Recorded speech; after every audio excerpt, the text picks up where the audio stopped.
Just a little hello from me before we head to today's recording. We're chatting today to Zenon Misko, who is in Bangkok. He used to live in Melbourne, where he worked at the Melbourne Food and Wine Festival. You'll hear a bit more about that. But Zenon and I recorded this chat before the Russian invasion of Ukraine. Zenon's background is Ukrainian, and we just felt it was worth saying that, that terrible world event had not yet occurred. That's why we don't touch on it. I guess it's really, so many things are happening in the world all the time, good things and bad things. It is a crush of news at the moment. It's hard to encapsulate everything and all the feelings in one chat, but hope you enjoy it. Certainly, no matter what's happening in the Ukraine, there are still some super tasty snacks in Bangkok. Hope you enjoy this chat. It's exhilarating being here. The people are beautiful, the culture's beautiful. The obsession with food is fantastic. It's great to challenge yourself and to give things a go. Today on Dirty Linen, we are jumping offshore and heading across to Bangkok, Thailand.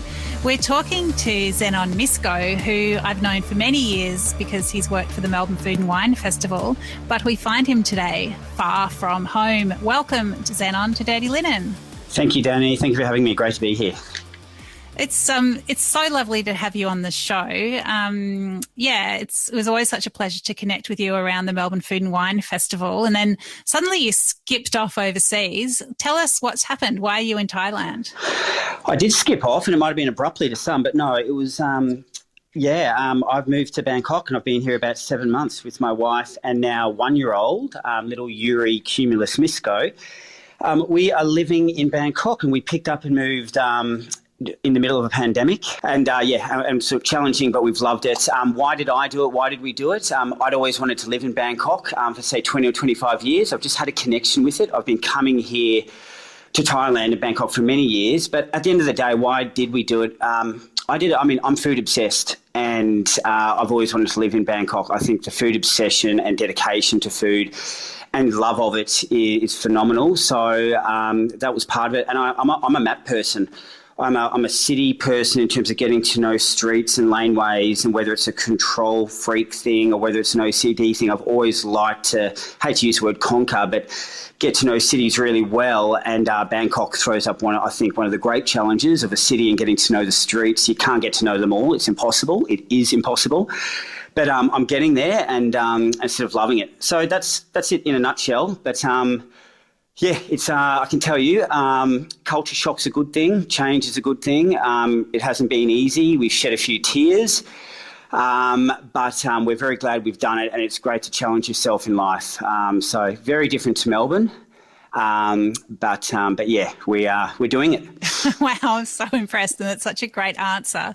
Tell us then how are you spending your time as a food-obsessed city explorer? Yeah, well, I'm raising a boy, and I'm sort of with him majority of the day. I do get out a lot on my own as well. Yeah, it's exploring the city. It's getting to see how people live and communities live. I've always loved doing that. It's introducing my boy, Yuri, who's now 1, into looking at a different culture. I love walking around into neighbourhoods, and then, someone will pull out a banana for him to eat, or some crispy pork, and they love kids here in Thailand. So it's really a great way to raise a young boy, a 1-year-old, and we always had a plan, my wife Kitty and I, just if we were ever lucky enough to have a child, to entertain the idea of living abroad while they are young, and we're doing it. So days are you never know what you're going to see in Bangkok, and sort of it's intoxicating, exhilarating. I've never been more exhausted.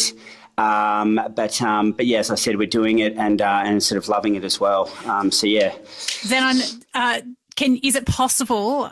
I'm sure there's a million, but is it possible to pick out some memorable meals or particular food adventures that you'd love to share with us? I definitely can. I mean, look, again, as I said, scratching the surface only in Bangkok. I mean, just when you walk down one street and you think it might be somewhat empty, the more you delve in Bangkok and the more laneways you see and the more, just the more cooking you see in the street, it is quite phenomenal. And I do love what I do love is their, specialising in that one dish and in that craft and the way you connect with chefs on the street. It might only be 2 minutes here or there, but it's fantastic. What I thought I might, in terms of favourites or, I'll go through three dishes, and they're based around sort of neighbourhoods we go to. But congee, rice porridge. There's some fantastic rice porridge on the street in Bangkok. But the way I bring it up because my boy Yuri loves congee. It's one of his favourite dishes, and we often get it off the street. There's one in particular in a suburb called Bangkok, which is by the river. Very, very old part of Bangkok. I think it has the oldest street in Bangkok.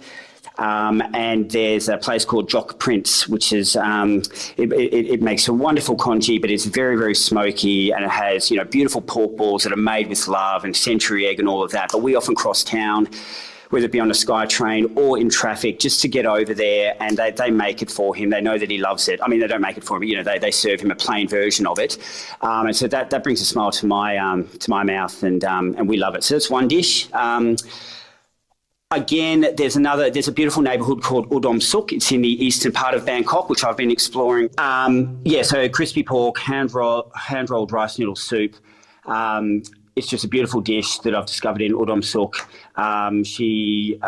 She's just got such a lovely smile. She feeds Yuri some crispy pork as well. But it's not just the soup and the noodles. It is some of the most beautiful crispy pork I've had, or crisp pork I've had in Bangkok. So I often go there, whether it's once a week or once a fortnight. It's not a short trip, but it's worth the effort, definitely.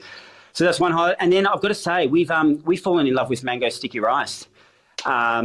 So sticky mango rice, we absolutely love it. Just to put in perspective, we had it last night and we had it the night before. It is just so delicious and yummy. I don't know if anyone in Melbourne's really sort of, burst onto the scene with the mango sticky rice. I'd love to see Kate from Loon do one, actually. But anyway, throw out the challenge there. The challenge has been put out there, but the thing about it is, though, generally it's good, but there is a difference, I think, between when it's really good, and we've definitely tasted around Bangkok now, and I've sort of, ticked off some of the ones that are highly regarded. But at the end of the day, we love a little bit of salt, that saltiness. So the saltiness through the coconut sauce and through the actual rice itself. And of course, the quality of the mango is vital as well. But we've just discovered last night, about a kilometre from our place, or a 5-minute cycle down the road, we've got a new vendor who's doing some of the most beautiful mango sticky rice around. And look, dare I say it, I could be there 4 or 5 times a week. It's just magnificent. So that's our little dessert to end the day together. Not every night, but we love it. It just sounds so rich and fun and, endless, like you will never get to the bottom of everything. But do you have some dishes that you're looking for? Like, is there something you haven't found yet that you want to try? Again, there's a lot. So I've done a lot of reading online. You sort of tend to follow the people, and Bangkok foodie is fantastic on Instagram. But and then, I love the spontaneous discoveries as well. But in terms of doing the research and often I get a cab, and sometimes with Yuri where, I'll get a cab directly. We live in Prakanong, so sort of in the inner east, next to Tonglo and Ekamai, which are very, very sort of hip and happening neighbourhoods. We're one more away from that. So this crab omelette, so it's meant to be magnificent. It's on a canal. I believe they've actually upgraded the restaurant. So it was kind of, let's say, it's just via a canal and not as clean as what people may want to sit next to, but it's been upgraded, and it's meant to be a very, very big wait list for it. So you can get there and often wait for an hour and a half. Not that people are lining up down the road, but a lot of food delivery people will be there as well. So you have to wait for all those orders to go out. So there's that. I'm definitely always searching for for stewed pork, duck, and a lot of those sort of meats which I've tried around town. But it's about delving and having a look at things, and you just, the more you sort of sink your teeth into it, the more you discover. We haven't had any of the big salt crusted fish yet off the grills, which we want to do soon as well.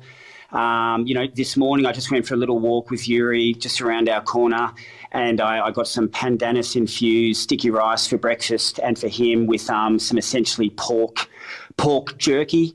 And it's not something I would eat every day, pork jerky, or gravitate to usually, but absolutely delicious.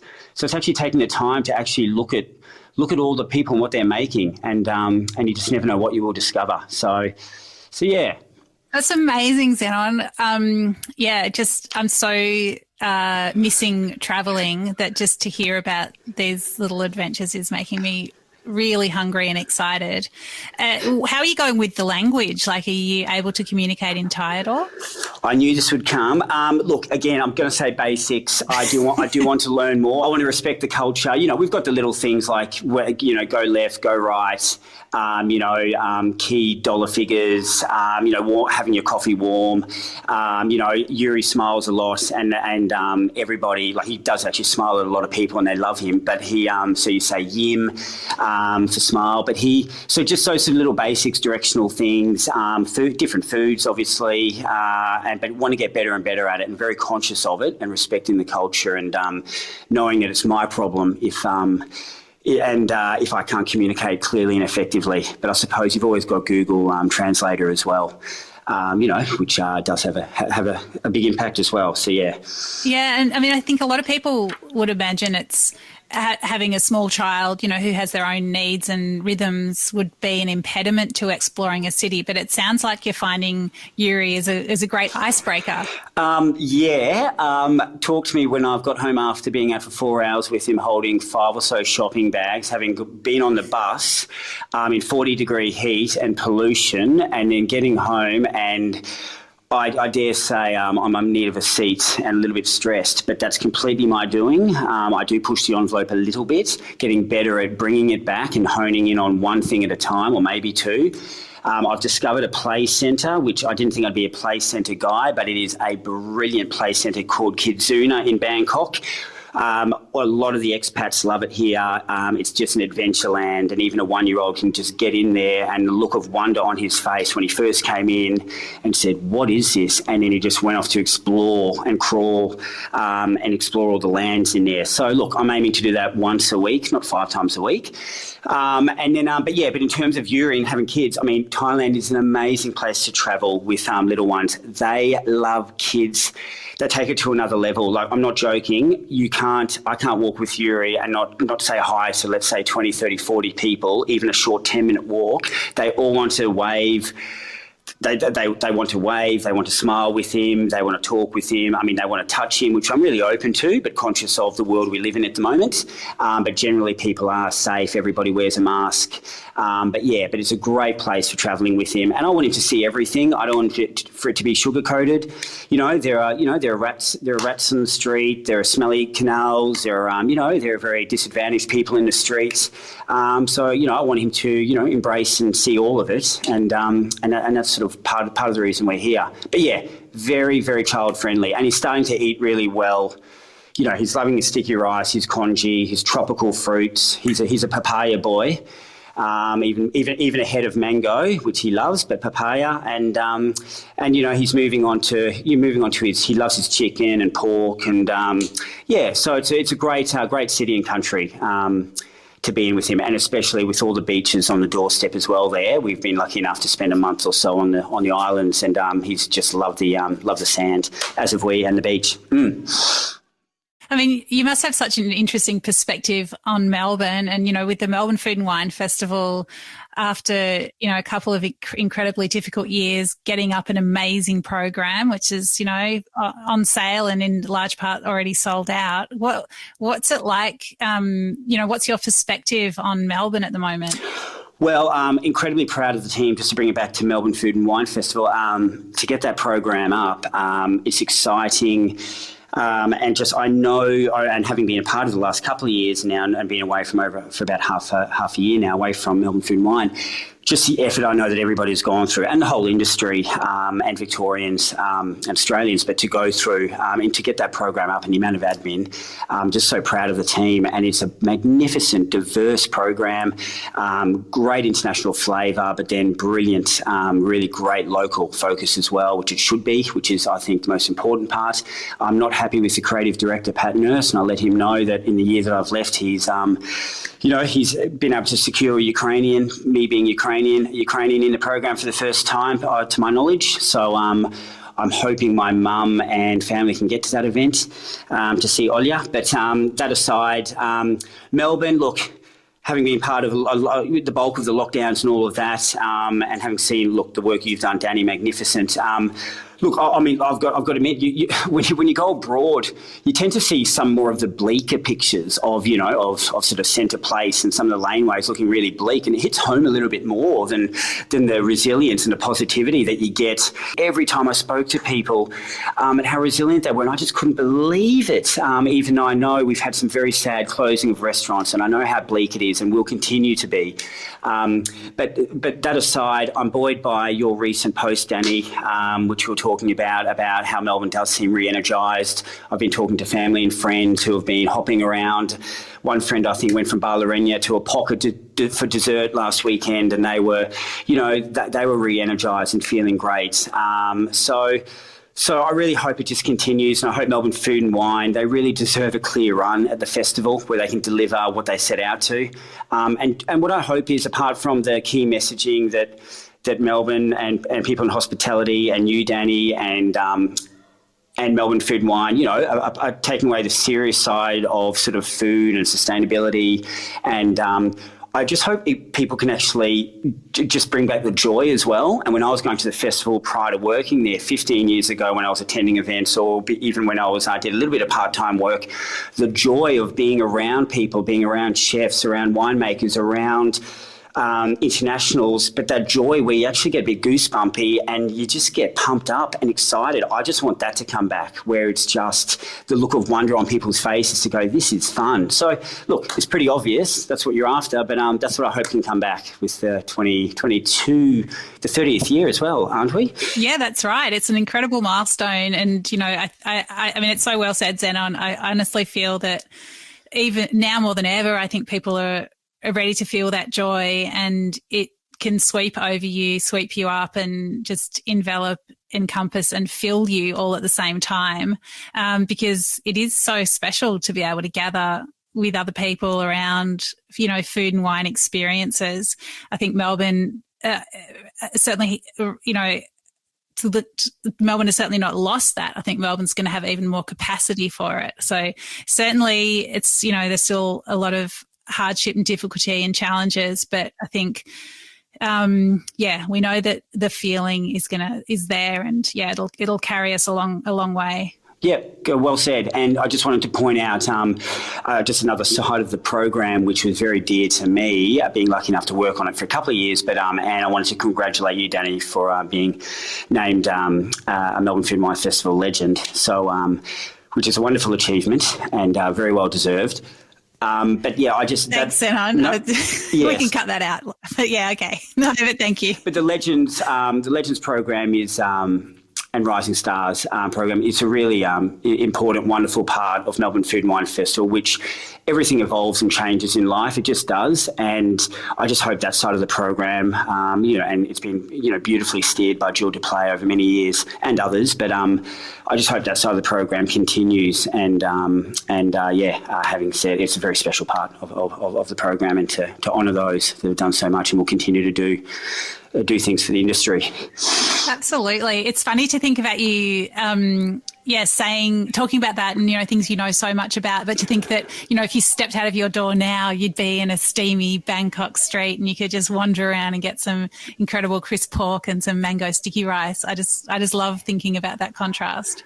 It's exotic, it's different, and look, having said that, it's actually rather cool at the moment. It might be, 31, 32. And I've been told by a lot of people, not told, but just saying that sometimes it's advisable to get out if you can, in April and May. It does get very, very hot, but we'll be staying put, but we also may pop into Australia for a couple of weeks in April, and we may be able to time that around Melbourne Food and Wine Festival. So important to see family, and also would love to catch up with, with a lot of friends and even just be a part of Melbourne and get out and about as much as I can. Awesome. That's so great, Zenon. It's been amazing to catch up with you. Certainly being left very hungry is a feature of talking to you in any city in the world, but I think when you are in Bangkok, it is a special feature. Thank you so much for sharing some time and some stories with us today on Dirty Linen. Fantastic. Well, thanks, Dani. Love the work you're doing, and great to be a part of it, of Dirty Linen. And it's as I said, it's exhilarating being here. The people are beautiful, the culture's beautiful, the obsession with food is fantastic. And so we're just going to give it a go. We're not putting a timeline on it. It may be another year or two, but we'll definitely settle back in Australia. That's the plan. And it's great to challenge yourself and to give things a go. So that's what we've done. Yeah, love it. Super impressive. Let's stay in touch. Thank you, Dani. Oh, I definitely will. Great. This is Dirty Linen, and I'm Dani Valent. We air the issues that the hospitality industry finds hard to talk about, hearing from different people with unique perspectives. We want to hear from you as well. If you have something that needs to be said about a topic, get in touch so we can include your perspective. Contact us at dirtyLinen@deepintheweeds.com.au or hit us up on Insta at Dirty Linen Podcast. We can't wait to hear from you. This